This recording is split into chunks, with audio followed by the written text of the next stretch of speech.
పోలవరం ప్రాజెక్టుపై ఏపీ ప్రభుత్వం శ్వేతపత్రం విడుదల చేస్తుంది. లైవ్ లో చూద్దాం. నేను దాన్ని మాట్లాడడం లేదు. ఊరికి ఎంత నష్టం జరిగింది అంతవరకే నేను చెప్పగలుగుతున్నాను. సార్ ఇది రెక్టిఫై చేయడానికి ఎంత టైం తీసుకుంటుంది, ప్రాజెక్ట్ పూర్తి కావడానికి ఎంత టైం తీసుకుంటుంది సార్? అంటే నేను ఒకటే చెప్పాను మీకు, 2 seasons minimum diaphragm wall minimum. అది రెక్టిఫికేషన్ కావచ్చు, రింగ్ ఫెన్సింగ్ కావచ్చు, రెండు. అది అయిన తర్వాత కాఫర్ డ్యామ్ టెక్నికల్ డీటెయిల్స్ అన్ని ఫైనలైజ్ కావాలి. నౌ ఎన్హాన్స్డ్ ఏవైతే ఫైనాన్స్ వస్తుందో ఆ డబ్బులు ఇప్పుడు ఇవ్వాలి. ఒక వ్యక్తి చేసిన పాపానికి కేంద్ర ప్రభుత్వం కూడా ఇప్పుడు నష్టపరిహారం కట్టివ్వాలి వాళ్ళు కూడా. ఇవన్నీ వేరియస్ యాంగిల్స్ లో వచ్చిన ఇబ్బందులు అనమాట. డయాఫ్రమ్ వాళ్ళు కూడా డిఫరెంట్ రిపోర్ట్స్ ఇస్తున్నారు కదా సార్. కొంతమంది ఏమో కంప్లీట్ దీనికి వెళ్ళాలంటున్నారు, కొంతమంది ఏమో రింగ్ ఫెన్సింగ్. అదే వాళ్ళు అనేది ఏంటంటే ఇవి జరిగాయి. అది కూడా ఎక్స్పర్ట్స్ కమిటీ, ఎవరంటే ఎక్స్పర్ట్స్ కమిటీ చేసింది? ఎన్హెచ్బిసి చేసింది sir. Hydro power project, hydro power corporation చేశారు. వాళ్ళు ఇచ్చారు ఆ రిపోర్టు. అది కరెక్టా, ఎగ్జాక్ట్ రిపోర్టా? అందుకే కొంతమంది డౌట్ ఏంటంటే, ఓకే బెటర్ టు గో మొత్తం పోతే 990 కోట్లు, చేసింది పని 446 కోట్లు, రింగ్ ఫెన్సింగ్ 447 కోట్లు, ఇంకా కోటి ఎక్కువ అవుతుంది. సార్ ఇప్పుడు ప్రాజెక్టులో తప్పు అన్ని చోట్ల ప్రాజెక్ట్ ఫెయిల్యూర్ ఉన్నాయి, ఇరిగేషన్తో పడుకుంది సార్. ఎవరైతే తప్పులు చేస్తారో అధికారులే ఇంకా కొనసాగుతున్నారన్న చర్చ బయట డిపార్ట్మెంట్లోనే ఉంది. మరుస్తున్నాం, మరుసు ఏముంది తేవాలి? వాళ్ళు చెడగొట్టారు, వీళ్ళే కదా ఎప్పటి నుంచో ఉండేది. యథా రాజా తదా ప్రజ. అంటే దీంట్లో ప్రధాన దోషి అవుతారు సార్. ప్రధాన దోషి ఇంటికి పంపించారు, ప్రధాన దోషిని పంపించేశారు. ఆయన పోతే పోయాడు. దోషం ఏం చేస్తారు అంటే వాళ్ళు అందుకనే కొంతమందిని మార్చాం. ఇంకెంతమందిని మార్చాలి, ఎవరెవరిని మార్చాలి, మారిస్తే ఎవరెవరు ఉన్నారు? రివర్స్ టెండర్ పిలిచిందంత అది ఇచ్చినంత. దాసు ఎక్కడికో వెళ్ళిపోయాడు కదా, ఎప్పుడు వెళ్ళిపోయాడు కదా. దాసు పోయాడు, ఇంకో దాసుడు పోయాడు, మిగిలింది మనమే కదా ఇక్కడ. దాసు ఎక్కడ ఉన్నాడు? ఎప్పుడో రిటైర్ అయిపోయాడు, తెలంగాణకు పోయాడు. తెలంగాణ పోయాడు, అక్కడ అడ్వైజర్గా ఉన్నాడు ఇప్పుడు. సరే ఈ హైట్ మీద కూడా కొద్దిగా రివర్స్ టెండరింగ్ పిలిచింది ఆ సమయంలో పిలిచింది అతను. అప్పటి వరకు ఉన్నది ఇతను, ఇప్పుడు మొన్న ఉన్న అతను. ఇతను తీసేసి శశిభూషణ్ మళ్ళా తీసుకొచ్చారు. సార్ ప్రాజెక్ట్ హైట్ కి సంబంధించి కూడా ఒక డిస్ప్యూట్ ఉంది కదా సార్, దాది అది రాజీ లేదు. అది 45.67 రావాల్సిందే, 45.72 రావాలి. 41.57 పెడుతున్నారు వీళ్ళు. అది యాక్సెప్టబుల్ కాదు. కంటూర్ ప్రస్తుతానికి తగ్గ వాళ్ళ ఉద్దేశం ఏంటంటే ముందు కట్టేసి తర్వాత బెంజాని. ఆల్రెడీ కట్టేశారు కదా, మీ టైంలోనే కట్టేశారు. అది ప్రాజెక్ట్ స్పిల్వే అయిపోయినాయి. ఇప్పుడు ఓన్లీ ఈసీఆర్ఎఫ్ కట్టాలి, అంతవరకే. అది అయిపోతే నీళ్లు పెడతాం, నీళ్లు పెడితే ఆటోమేటిక్ ఇవ్వాలి. ఈ ప్రాజెక్ట్ కాస్ట్ తోటి పాటు R&R కూడా పెరిగిపోతుంది కదా సార్, ఇన్ఫ్లేషన్ తోటి. పెరుగుతాయి కదా. అది ఎంత పెరుగుతుంది ఎస్టిమేషన్ సార్? 30% 20% ఇన్ఫ్లేషనే కదా, అన్నిటికీ ఉంటాయి కదా. మనం అనుకున్న ప్రకారం వస్తాయి. పీడిఎఫ్ అన్నీ వస్తాయి. R&R package plus land acquisition. Last 5 years గా నిర్వాసితులు బాగా ఇబ్బంది పడుతుంది సార్. ఎగువగా పడడం వల్ల వరద ఉండిపోతుంది, వాళ్ళు చాలా ఇబ్బంది పడుతున్నారు. రాబోయేదేమో ఫ్లడ్ సీజన్, ముందు దాని మీద కూడా దృష్టి పెట్టాల్సిన అవసరం, కొంతైనా రిలీఫ్. వాళ్ళు కూడా వాళ్ళ సమస్య చూస్తే చాలా బాధేస్తుంది. ఎందుకంటే నీళ్లుంటాయి, ఆ ఊర్లో ఉన్నారు, అక్కడే ఉండి దోమలు ఇవన్నీ అన్ని సమస్యలు. కానీ రీహాబిలిటేషన్ ఇవ్వరు, వాళ్ళు వెళ్ళిపోవాలంటే. నేను కాపలా కాసుకుని అక్కడే కూర్చున్నారు బాబు, ఏమి చేత కాకుండా, ఏం చేయలేక. మీరు 104 సార్లు రివ్యూ చేశారు, 31 సార్లు వెళ్ళారు, మొన్న వెళ్ళారు. మీ ఫీలింగ్స్ ఎలా ఉన్నాయి? ఇంకా 700 ఒకటే రియల్గా చెప్తున్నా. That is my feeling. I'm deeply involved in this project. దాదాపు మీతో పాటు నేను కూడా వచ్చాను ఆ టైంలో. మీరు మీడియా వాళ్ళు వచ్చారు, రోజు రోజుకి దాన్ని ఒక ఆశ కల్పించాం. రాష్ట్రంలో చాలా మంది చూశారు. చాలా ఆవేదన, బాధ, ఆషామాషే కాదు, తలుచుకుంటే మాత్రం చాలా బాధేస్తుంది. ఏదైనా సరే ఒక వ్యక్తి, ఓకే హైదరాబాద్లో ఒక హైటెక్ సిటీ కట్టాం, ఒక 10 మీటింగ్లు పెట్టుకున్నాం, కట్టాం, ఒక ఔటర్ రింగ్ రోడ్ అతను. అంటే ఫ్యూచర్కి జ్ఞాపకం ఉంటుందనే ఉద్దేశంతో చిన్న కుర్రాడిని నడిపించాం. సగం దూరం వచ్చి నడవలేనంటే వాళ్ళు తీసుకొచ్చారు ఆ టన్నల్. అందరికి ఓపెన్ చేశాం ఆ ప్రాజెక్ట్ని, వచ్చి చూడమని చెప్పి పెట్టాం. అంటే ఇది ఎప్పుడో ఒకసారి వచ్చే అవకాశం కదా ప్రాజెక్ట్ అనేది, మళ్ళీ మళ్ళీ కట్టలేరు కదా. అందుకే బస్సులు పెట్టి తీసుకొచ్చి భోజనం పెట్టి దీన్ని చూపించి పంపించాం. సార్ ఫస్ట్ ప్రయారిటీ పోలవరం అని చెప్పి మీరు అంటున్నారు. లాస్ట్ గవర్నమెంట్ లో మీరు ప్రతి సోమవారం పోలవరం అన్నారు, ఈసారి కూడా అలా ప్రతి సోమవారం పోలవరం రివ్యూ చేస్తారా? నువ్వు చేయాలి, కానీ ఇవన్నీ సెట్ కావాలి కదా. ముందు సెట్ కాకుండా సోమవారం కూర్చొని నేను చేయగలుగుతాను? ఈ ఎక్స్పర్ట్స్ అంతా కూర్చోవాలి, ఈ ప్రాజెక్ట్ రిపోర్ట్ అంతా చేయాలి, వాళ్ళంతా సొల్యూషన్ ఇవ్వాలి. రావడానికి 1 year పట్టింది. నేను అందుకనే ఫస్ట్ టైం ఈసారి కూడా నేరుగా పోలవరంకి వెళ్ళా. వాస్తవ పరిస్థితులు రాష్ట్ర ప్రజలకు తెలియజేయాలనే ఉద్దేశంతో పోలవరానికి వెళ్ళా. First visit during my tenure పోలవరమే ఈసారి కూడా. సార్ రివ్యూ మీద కూడా అబ్జెక్షన్స్ ఉన్నాయి సార్. ఎవ్రీ వీక్ చేయడం వల్ల మాకు పని చేసుకునే అవకాశం రాలేదు అని ఇంజనీర్ అంటే ఆ రోజు మనం చేయడం చాలా అవసరం. ఈ రోజు ఇప్పుడు రెగ్యులేట్ చేయాలి, దీన్ని రీషెడ్యూల్ చేయాలి. Will do that. మాకు పని చేసుకునే అవకాశం దొరకట్లేదు, ఈ రివ్యూలకి టైం అంతా అయిపోతుంది. అంటే మనం వర్చువల్ గా పెట్టినప్పుడు చూసేవారు, రావాల్సిన పనిలే కదా. అక్కడే ఒక ½ hour ఉంటే బ్రీఫ్ చేసేవాళ్ళు. ఎవ్రీ మీటింగ్ రమ్మనేవాడిని కాదు నేను. ఇక్కడ సెక్రటరీలో ఉండి సెక్రటరీ వచ్చేవాడు, వాళ్ళు అక్కడే ఉండేవాళ్ళు ప్రాజెక్టులో. వర్చువల్ గా వీడియో కాన్ఫరెన్స్కి వచ్చేవాళ్ళు, గైడెన్స్ ఇచ్చేవాడిని. అట్లా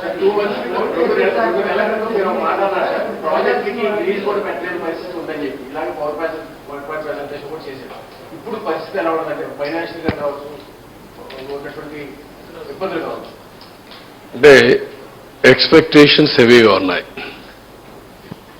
వ్యవస్థలన్నీ డిస్ట్రాయ్ అయిపోయినాయి.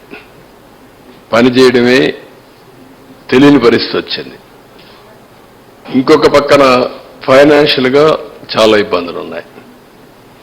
ఎక్కడికక్కడ మిస్ మ్యాచ్ కనపడొస్తుంది. ఇప్పుడు మీరు అన్నట్టు కొంచెం టైం పడుతుంది. ఒక పక్క ఇవన్నీ చేస్తూనే I have to set right. నేను అందుకే రాష్ట్రంలో ఉండే ప్రజలందరికీ విజ్ఞప్తి చేస్తున్నా, వాళ్ళు కూడా ఎన్ని కూడా వాస్తవాలన్నీ దృష్టిలో పెట్టుకొని సహకరించాలి. అడ్మినిస్ట్రేషన్ మొత్తానికి విజ్ఞప్తి చేస్తున్నా. అడ్మినిస్ట్రేషన్ మొన్న వాళ్ళు కూడా ఫ్రస్ట్రేషన్లో ఉన్నారు. మాకు ప్రజల కంటే ఉద్యోగస్తులు ఎక్కువ ఓట్లేశారు. మొన్న మీరు చూస్తే 63% ఓట్లేశారు. పోస్టల్ బ్యాలెట్స్ అవన్నీ చూస్తే ఆవరేజ్ 57% మాకు వచ్చింది. వాళ్ళు కూడా తక్కువ చేయలేదు. కానీ వాళ్ళు కూడా విజ్ఞప్తి చేస్తున్నా, మనందరి బాధ్యత. మనం అందరం కలిసి సమిష్టిగా పనిచేసి ఈ సంక్షోభం నుంచి ప్రజల్ని కాపాడుకోవాలి, ముందుకు తీసుకుపోవాలి. అందరూ కూడా ఒక క్రమశిక్షణతో ఒక పద్ధతితో పనిచేసే విధానానికి శ్రీకారం చుట్టండి. పూర్తిగా సహకరించమని అందరికీ కోరుతాను. ఇంకా రాబోయే రోజుల్లో మీరే చూస్తారు, నేను కూడా ఎప్పటికప్పుడు రియల్ టైం వీళ్ళందరూ క్లియరెన్స్ ఇస్తూ, గైడెన్స్ ఇస్తూ, స్ఫూర్తినిస్తూ ముందుకెళ్తాం. సార్ మీరు చెప్పినట్టుగా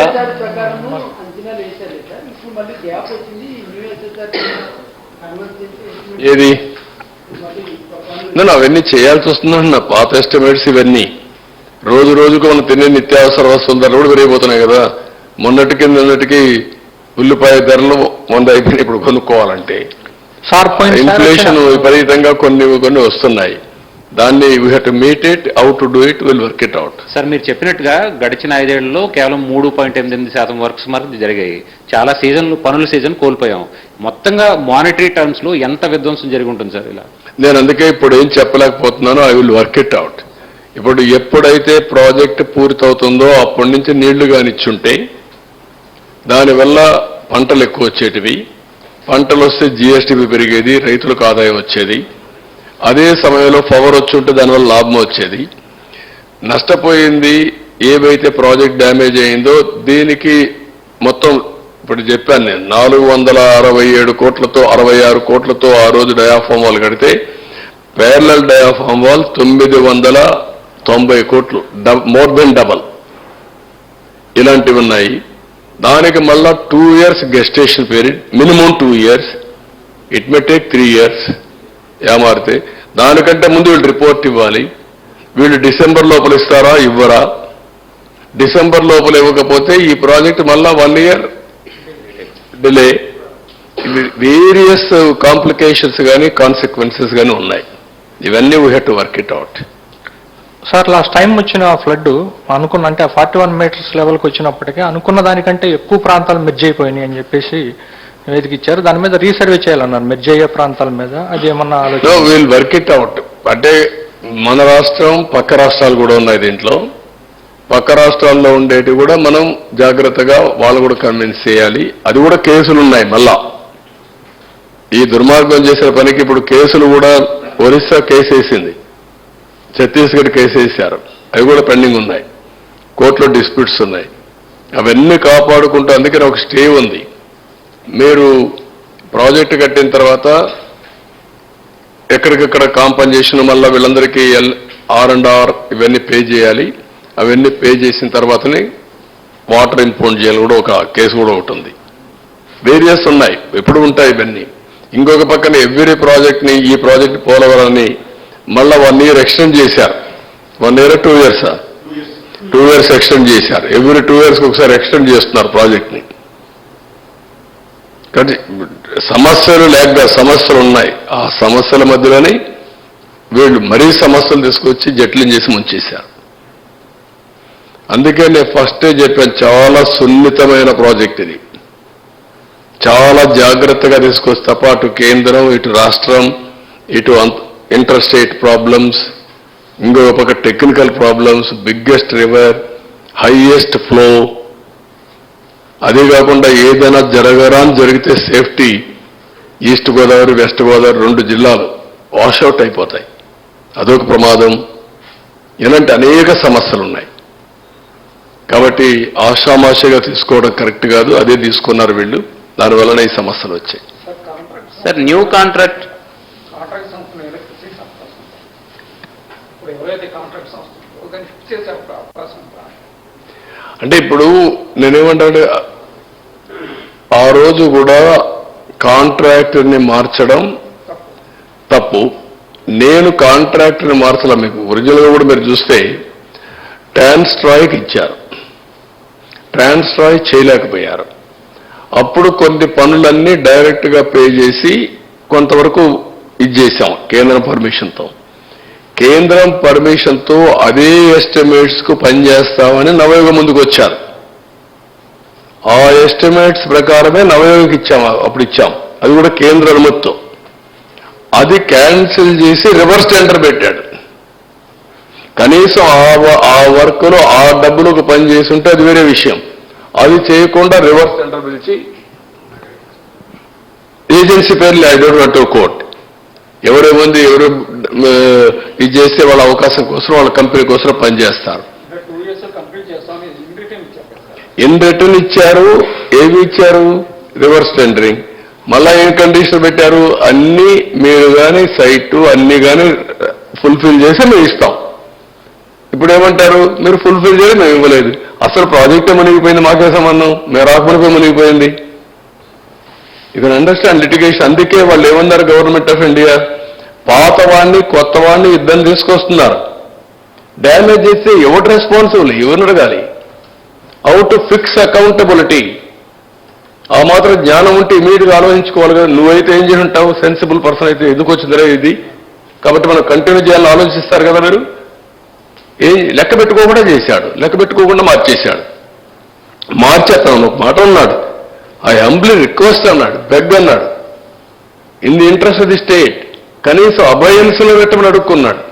అబయన్స్లో కూడా పెట్టకుండా డెసిషన్ తీసుకొని, నేను డెసిషన్ తీసుకున్నాను నువ్వు అమలు చేయమని చెప్పారు. ప్రాజెక్ట్ వాళ్ళది, వాళ్ళ ప్రాజెక్టు నువ్వు డెసిషన్ తీసుకొని నువ్వు అమలు చేయమని రివర్స్ టెండరింగ్ పెట్టి గోదావరిలో ముంచేయడం ఎంత ద్రోహం అండి అది. అంటే ఒక పాలిటీషియన్స్ కాబట్టి అడిగేవాళ్ళు లేరా? బాధ్యత లేదా? అదే నేను చెప్పింది. వాళ్ళ మీద పెట్టారు, అందరి మీద. సార్ గత మీ ప్రభుత్వ హయాంలో కట్టిన పట్టిసీమని మీరు కట్టారనే గత 3 ఏళ్లుగా వాళ్ళు వాడుకోలేదు. చివరి 2 ఏళ్లు తప్పనిసరి పరిస్థితుల్లో వాడుకున్నారు. ఇప్పుడు పట్టిసీమను మరోసారి ఉపయోగించుకోబోతున్నారా? ఎందుకంటే కృష్ణా డెల్టాకి 5 ఏళ్లు మీ హయాంలో బాగా ఉపయోగపడింది. అది కాదు, అది ఉపయోగపడితే నీళ్లు ఎక్కడ ఉన్నాయి? పట్టిసీమ ఉపయోగించుకోవాలి, పురుషోత్తపట్నం ఉపయోగించుకోవాలి. అది కూడా ఉపయోగించలేదు, పురుషోత్తపట్నం కూడా. అది కూడా ఉపయోగించుకోవాలి. పురుషోత్తపట్నం ఉపయోగించుకోకుండా ఏరేరుకు నీళ్లు ఇవ్వలేకపోయారు, ఆయకట్టుకు నీళ్లు ఇవ్వాల, అవి కూడా పెండింగ్ పెట్టి వాళ్ళకు కూడా సరిగా కన్విన్స్ చేయకుండా ఎన్జిటి వాళ్ళు ఫైన్ వేసి, ఒకటి కాదు చాలా ఉన్నాయి. ఎనివే, మీరు మీ బాధ్యత మీరు చేయండి, ప్రజల్లోకి చర్చ చేయాలి. రేపటి నుంచి అందరూ వాళ్ళ ఆలోచనలు ఇస్తారు. అన్ని ఆలోచనలు తీసుకున్న తర్వాత ఫైనల్గా వే ఫార్వర్డ్ ఏం చేయాలో మేము కూడా వర్కౌట్ చేస్తాం. ఫస్ట్ ఆఫ్ ఆల్, ప్రజా చైతన్యం అన్నిటికీ పరిష్కార మార్గం. ఆ ప్రజా చైతన్యం లేకపోతే మనం ఏం మాట్లాడినా చెల్లుబాటు అవుతుందని ఇలాంటి తప్పులు ఇంకా ఎక్కువ చేసే ప్రమాదం ఉంటుంది. ప్రజలందరూ ఆలోచించాలి. నేను ఎలక్షన్లో కూడా చెప్పాం, రాజకీయాల్లో ఉండడానికి అర్హత లేని వ్యక్తి అతను.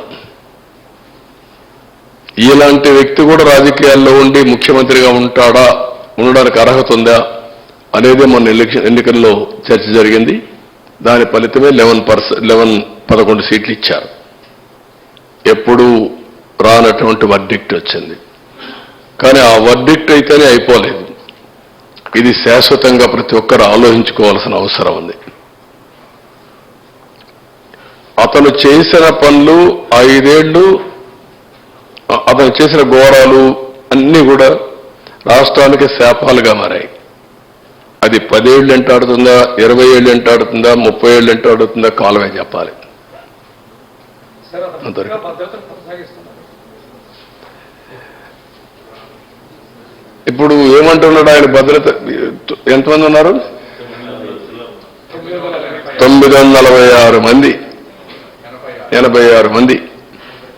ఒక ముఖ్యమంత్రికి 986 మంది కావాలండి పరదాలు పెట్టుకుని తిరగడానికి. అది కూడా పరదాలు, మళ్ళా మేము పోతే పరదాలు కట్టేస్తున్నారు. ఏంటో ఏమొచ్చింది మీకు, పిచ్చి పట్టిందంటే అలవాటు అయిపోయిస్తారంటున్నారు. పరదాలు ఏంటి, చెట్లు కొట్టడం ఏంటి?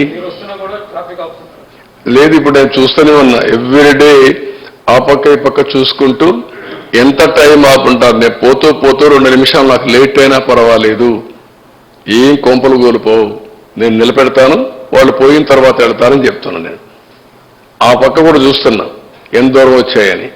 అంటే నాకు కూడా గేజ్ చేయడం, ప్రతి ఒక్కరికి చెప్తున్నా, ఎక్కువ టైం ఎక్కడ ఆఫ్ చేయొద్దండి. మీకు కూడా చెప్తున్నా, మా మంత్రులు కూడా చెప్పా, క్యాబినెట్లో కూడా చెప్పా. Simplicity is only the solution. మనమేమి రాజులం కాదు, లేకపోతే డిక్టేటర్లు కాదు. ఇష్టానుసారంగా చేయడానికి ప్రజాసేవకులుగా ప్రవర్తించమంటున్నా. 1 by 1 చేయాలి కదా.